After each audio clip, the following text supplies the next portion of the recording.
দর্শক, পহেলা বৈশাখের যে আনন্দ শোভাযাত্রা যেটি ঢাকা বিশ্ববিদ্যালয়ে চারুকলা অনুষদ থেকে বের হয়, সেই চারুকলা অনুষদ থেকে বের হওয়ার জন্য প্রস্তুত ইতিমধ্যে শোভাযাত্রার প্রতিটি মোটিভ। এবং আপনাদের যদি জানিয়ে রাখি যে আজকের পহেলা বৈশাখের শোভাযাত্রার যে মোটিভ সেটির প্রধান আকর্ষণ ফ্যাসিস্ট শেখ হাসিনার মুখাকৃতি, যেটি কিন্তু প্রথমে তৈরি করা হলো, পরবর্তীতে সেটি পুড়িয়ে দেওয়া হয় এবং কে বা কারা পুড়িয়েছে সেটি আসলে নিশ্চিত করে ঢাকা বিশ্ববিদ্যালয় কর্তৃপক্ষ কেউ বা চারুকলা অনুষদ থেকে জানানো হয়নি। তবে আমরা দেখতে পাচ্ছি যে এর পরবর্তীতে আবারও কিন্তু সেই মোটিভ তৈরি করেছে, যেটি একদিনের মাথায় মোটিভটি তৈরি করা হয়েছে। আপনাদের যেটা একটু দেখানোর চেষ্টা করি, চারপাশটা আনন্দ শোভাযাত্রার জন্য ইতিমধ্যেই কিন্তু সকল ধরনের প্রস্তুতি কিন্তু সম্পন্ন করা হয়েছে।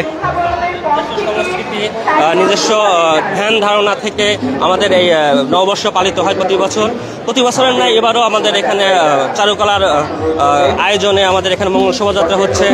গণনৈতিকভাবে ভালো আয়োজন, সম্পূর্ণ ভালো, এবং যারা আয়োজন করেছে ভিন্ন কিছু আয়োজন এবার হয়েছে, আলহামদুলিল্লাহ খুবই ভালো হয়েছে, এবং আইন শৃঙ্খলা পরিস্থিতিও আলহামদুলিল্লাহ ভালো। নতুন এবার হচ্ছে ফ্যাসিস্টদের বিরুদ্ধে যে অভয়াকৃতি হয়েছে, এইগুলোই নতুনত্ব।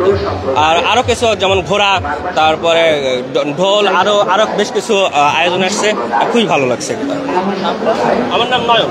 দর্শক, যেমনটি দেখছিলেন আসলে আনন্দ শোভাযাত্রার জন্য সকল ধরনের প্রস্তুতি শেষ হয়েছে, এবং আমরা দেখতে পাচ্ছি ইতিমধ্যেই যে সাধারণ মানুষের যে উপস্থিতি সেটিও কিন্তু চোখে পড়ার মতো, এবং এখানে হাজার হাজার মানুষ কিন্তু আজকের এই আনন্দ শোভাযাত্রায় অংশ নেওয়ার জন্য চলে এসেছেন। এবং অনেককেই আসলে যারা সকাল 8টার মধ্যে আসতে পেরেছেন তারা কিন্তু ভেতরে প্রবেশ করেছেন, এবং 8টার মধ্যে যারা আসতে পারেনি তারা কিন্তু ভেতরে প্রবেশ করতে পারেনি।